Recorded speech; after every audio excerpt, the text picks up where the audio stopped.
Hello, everybody. I'm Greg Atkinson. Graduates, faculty, family, special guests, thank you for having me and allowing me to speak today. Let me start by asking anybody else in here ever want to be a ninja? When I was growing up, man, I was fascinated with ninjas, or shinobis as they're actually called. The reason I was so fascinated with the shinobis was because no matter what the problem or the situation, it always seemed like they had the flexibility and adaptability to overcome whatever situation they had. And that fascinated me.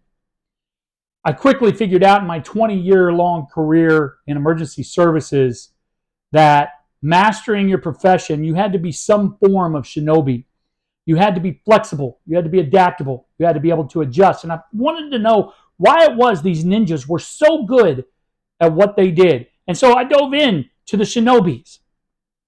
Now, the shinobis, for those of you that don't know, the ninjas, as we might know them through Hollywood, were actually practicing an art form called ninjutsu. And what they would do is they actually became experts in the areas of espionage and those that of diversion and misdirection. To be honest, they started to sound more like politicians than magical figures that we see in Hollywood. The art form is really impressive because it's a mastery of education of adaptability among their enemies. See, they weren't really magical creatures. They didn't really wear these black robes and black masks. Rather, they dressed like everyone else. And their mastery, their goal was to blend in, to not be seen, but to be just like everyone else around them. They became chameleons among their enemies until it was time to strike at the heart of their enemy. They would blend in for weeks or months or even years, striking at the heart of an organization. And I want to show you this. I'm going to use this globe. I want to show you. They were in Japan. Now think about this. This is between the 1100s and 1600s AD, right? So there were no planes. So they had to get off the island of Japan, get to wherever their enemy was that they were going to strike or attack, and they would have to blend in. Think about that at this time. They would have to leave here, sail across the waterways, and find their ways into Asia or Europe, wherever they were going. And then they would have to blend in and be there by themselves. There was no second option. There was no one coming for them if this failed. They were the original special ops unit. And so they relied heavily on their education. Ninjas had to master several skill sets, from communication and mechanics to even style and culture. They had to master espionage and sabotage, camouflage.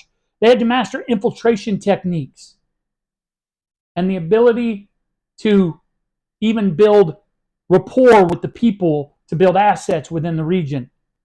After learning all of these skill sets, they would have to learn and educate themselves on their enemy specifically, the financial vulnerabilities of that enemy, the security vulnerabilities, how to blend in. And they would have to do all of this on their own. They would have to rely on the education they were given and the adaptability that that education gave them. And when they had all of that education, they then had to put it into action. It wasn't enough just to have the education. It wasn't enough just to learn all these different skill sets. And it wasn't enough just to learn all of these possibilities that could be. But then they had to take that education and those possibilities and that adaptability, and they had to put it into action. They had to trust their education and their training, and they had to keep their skills sharp while they waited for the moment to strike. It wasn't enough just to be educated. They had to continue to train to keep those skills up until it was time to use them. And then the time came that they had to muster all the courage within them and trust their education and go strike at the heart of an enemy.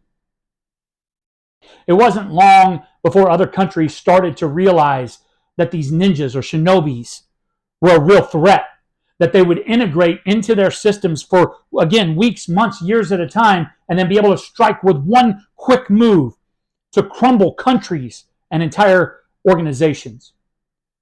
See, if you master this skill, you can be successful in any profession.